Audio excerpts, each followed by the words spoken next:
오늘은 마가복음 1장 1절로 말씀을 시작해 보겠습니다. 하나님의 아들 예수 그리스도의 복음의 시작이라. 아멘. 성경은 복음이 시작되었다고 선언합니다. 헬라어 원어로는 좋은 소식, 선한 소식을 뜻하기도 하는 이 복음이요, 예수님께서 이 땅에 오시며 시작되었다는 것이죠. 즉, 하나님께서 약속하신 구원자, 우리를 구원하시는 그리스도가 오신다는 소식이 먼저 들려왔다는 것입니다. 여기서 우리가 주목할 점은요, 복음의 소식이 먼저 들려온다는 것입니다. 복음의 능력이 먼저 행해지고 복음의 능력을 먼저 경험하는 것이 아니라 복음의 소식이 주의 사자를 통하여 먼저 들려온다는 것이죠. 이것이 얼마나 큰 감사일까요? 한번 생각해 보십시오. 만약 정돈되지 않은 나의 집에 부모님이 혹은 내 사랑하는 이가 갑자기 찾아온다면 얼마나 당혹스럽습니까? 오신다고 알려주셨으면 미리 정리라도 해놨을 텐데 괜히 민망하고 죄송한 마음에 마음이 불편해지기도 합니다.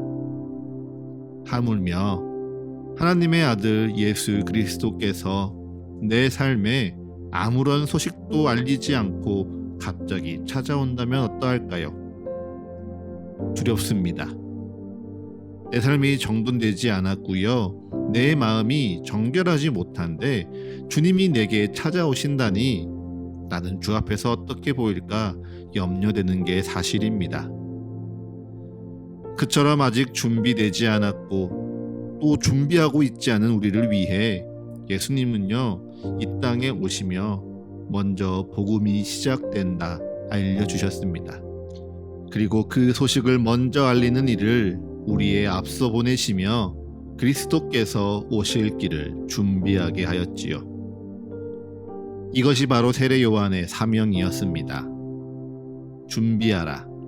이제 곧 오실 주의 길을 너희는 준비하라. 그리스도께서 곧 오시리니 그의 오실 길을 곧게 하라. 광야와 요단강에서 외치는 것입니다. 이러한 소식을 알리는 역할을요, 성경에서는 파수꾼에 빗대어 비유하고 있습니다. 높은 성벽 망대 위로 오르는 파수꾼. 그곳에서 파수꾼은 저 멀리 지평선 너머를 바라보면서요, 적군들을 관찰하고요, 또 성 안의 백성들에게 어떠한 소식이든지 가장 먼저 전하는 역할을 감당했습니다. 그러하기에 파수꾼은 단순히 성을 지키는 게 아니라요, 기쁜 소식을 백성에게 전하며 어둠과 죄에 잠든 자들을 깨우는 자로 쓰임받았습니다. 이처럼 복음의 시작을 알리며 주의 오실 길을 예비하라 전하는 것이요, 세례 요한과 같은 파수꾼들의 사명입니다. 그러면 이 시대, 그러한 사명은 누가, 무엇이 감당하는 것일까요? 그것이 바로 오늘 이 예배 가운데 선포되어지는 말씀입니다. 하나님께서 여러분을 부르시고 여러분을 예배하라 세우신 교회에서요, 여러분에게 전하는 말씀이 곧 주가 곧 오십니다.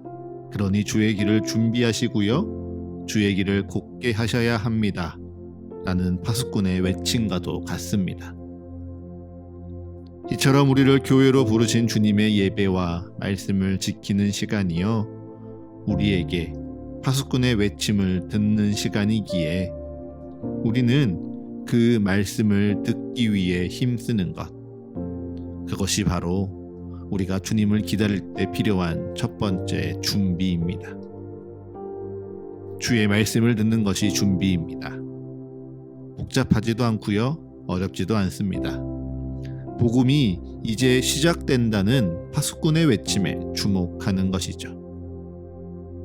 파수꾼이 외치면 모든 이들이 그의 목소리에 집중하고, 세례 요한이 광야에 이르러 죄 사함을 받게 하는 회개의 세례를 받으라 전파하면 사람들이 그 말씀을 듣고 또 말씀 앞으로 나아오는 것처럼요, 하나님께서 부르시고 하나님께서 여러분을 세우신 이 교회를 통해 전하는 말씀으로요, 하루를 시작하기 위해 힘쓰는 것입니다.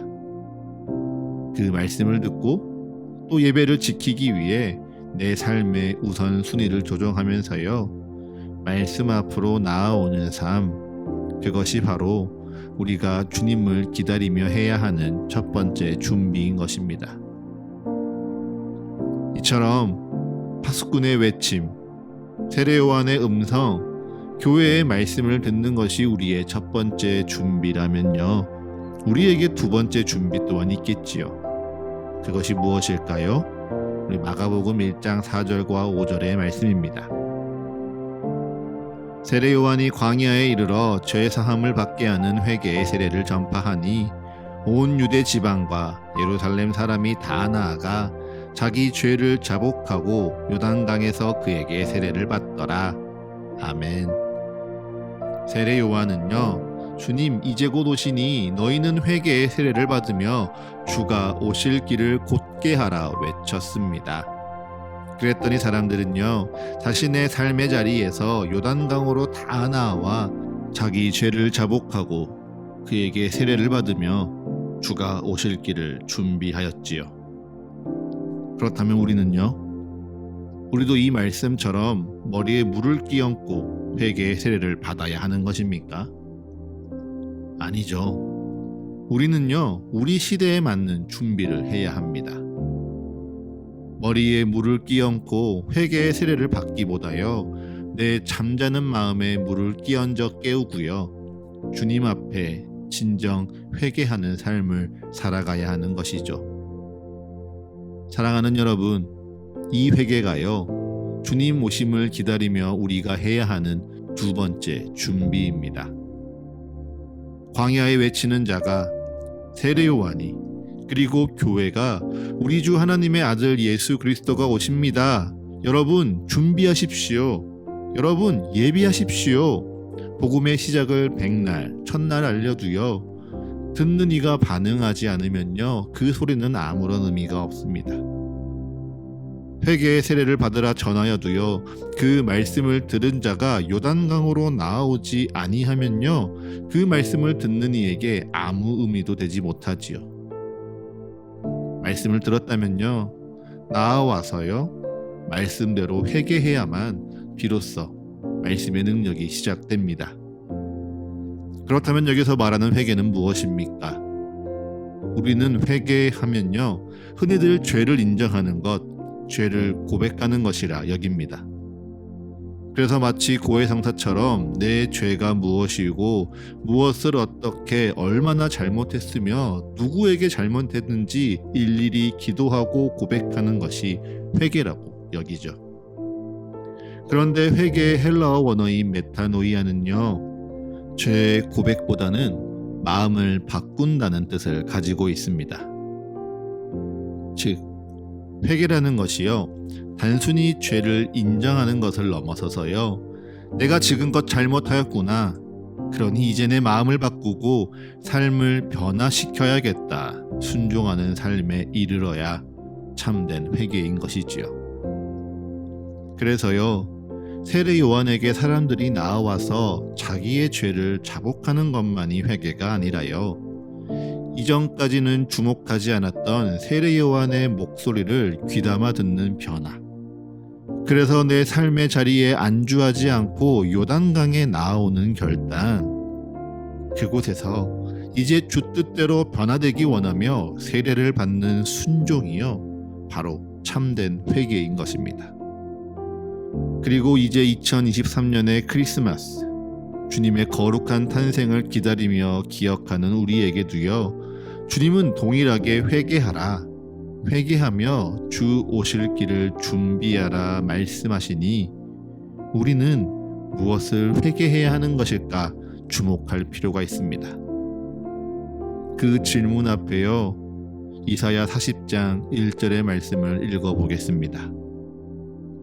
너희의 하나님이 이르시되 너희는 위로하라, 내 백성을 위로하라. 아멘. 주님께서 오늘 우리에게 원하시는 회개, 그래서 주의 길을 예비하며 주의 길을 곧게 하는 우리의 삶은요, 우리의 마음을 바꾸고 삶을 변화시켜서 주의 백성을 위로하는 삶입니다. 세상의 것들을 쫓아 스스로를 억누르고 괴로워하는 이들에게, 그 세상 속에서 마음을 짓누르고 있는 욕심과 좌절, 그리고 질투와 원망의 죄악에 괴로워하는 이들에게 주님께서는요, 그들에게 찾아가 우리를 위로하신 것처럼 그들을 위로하는 것, 그것이 바로 주님이 우리에게 원하시는 회개하는 삶입니다. 여기서요, 이사야 40장 2절에 마음이 닿도록이라는 표현을 한번 주목해 보십시오. 마음을 닿도록 말하라. 저는요, 이 표현이 너무도 좋습니다. 마음에 닿도록 말하는 것, 그래서 듣는 이의 마음이 울리고요, 그 울림이 삶을 변화시켜 나갈 수 있도록 마음 다해 전하는 것이요, 바로 주님 앞에 참되게 회개하는 우리의 삶의 자세입니다. 안타까운 이야기지만요, 예전처럼 예수천국 불신지옥을 직접적으로 외치며 전도하던 시대는 끝이 났습니다. 사형리가 참 귀한 복음 전파의 원리인데요, 그걸 들고요, 어디든 들어가서 예수님 믿으시나요? 예수님 믿으셔야 합니다. 전할 수 있는 시대도 다 끝이 나버렸습니다. 이제는요, 그렇게 전하면요, 세상으로부터 손가락질 받고요, 심지어 신고당합니다. 그래서 이제 우리는요, 복음을 그들의 마음에 닿도록 어떻게 전할까 고민해야 합니다.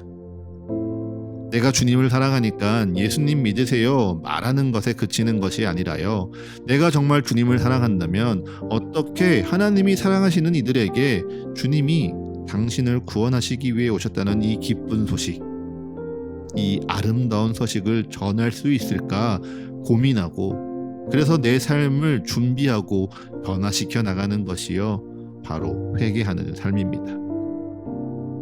그렇게 우리가 회개하면요, 성령 하나님께서 역사하십니다. 그래서 우리는 주의 말씀에 순종하여 주의 백성을 위로하면요, 성령의 능력으로 말미암아 복음의 기쁜 소식이 이 땅 가운데 전하여지며 선교가 이루어지는 것이죠. 연말이라 바쁜데 귀찮으시죠? 그런데 이것이요, 주님이 우리에게 바라시는 회개입니다. 주님이 위로하기 원하시는 주의 백성의 마음에 닿도록 어떻게 이 아름다운 소식을 전할까 고민하고 또 준비하며 내 기쁜 마음을 나누기 위해 힘쓰는 삶이요, 참된 회개인 것입니다. 바쁜 세상, 나 하나 신경 쓰기도 버거운 이 시간 속에 주의 백성이 누구일지 떠올리며 기도하는 것, 그래서 떠오르는 그 한 사람을 내 마음에 품고 기도하는 것이요, 바로 오늘 우리가 준비할 회개입니다. 무엇보다 이 바쁜 세상에 이미 해야 할 것들이 너무도 많지만 주님께서 우리에게 말씀하시니 내 삶의 우선순위를 조정하고요, 주님께서 내게 바라시는 일에 순종하는 것, 그것이 바로 오늘 우리가 준비해야 할 회개입니다. 그렇게 나의 죄를 고백하는 것을 넘어서서요, 주의 말씀대로 이 복음의 기쁜 소식을 주께서 사랑하시는 주의 백성의 마음에 닿도록 전하기 위해 기도하고 고민하며 삶을 준비하는 이 12월의 한 달 되시기를 축복합니다. 그리고 그 시간 속에서요, 주의 길을 내 입술로, 내 귀로, 내 마음과 내 삶으로 온전히 준비하는 시간 되시기를 간절히 축복합니다. 그 마음 기억하시면서요, 우리 베드로 후서 3장 11절부터 12절의 말씀을 나누겠습니다. 이 모든 것이 이렇게 풀어지리니 너희가 어떠한 사람이 되어야 마땅하냐? 거룩한 행실과 경건함으로 하나님의 날이 임하기를 바라보고 간절히 사모하라. 아멘. 주님께서 말씀을 분명히 전하셨습니다. 그리고 여러분은 주님의 말씀을 들으셨습니다. 이제 하나님의 날이 임하기를 바라며 여러분은 어떠한 사람이 되어야 마땅하시겠습니까?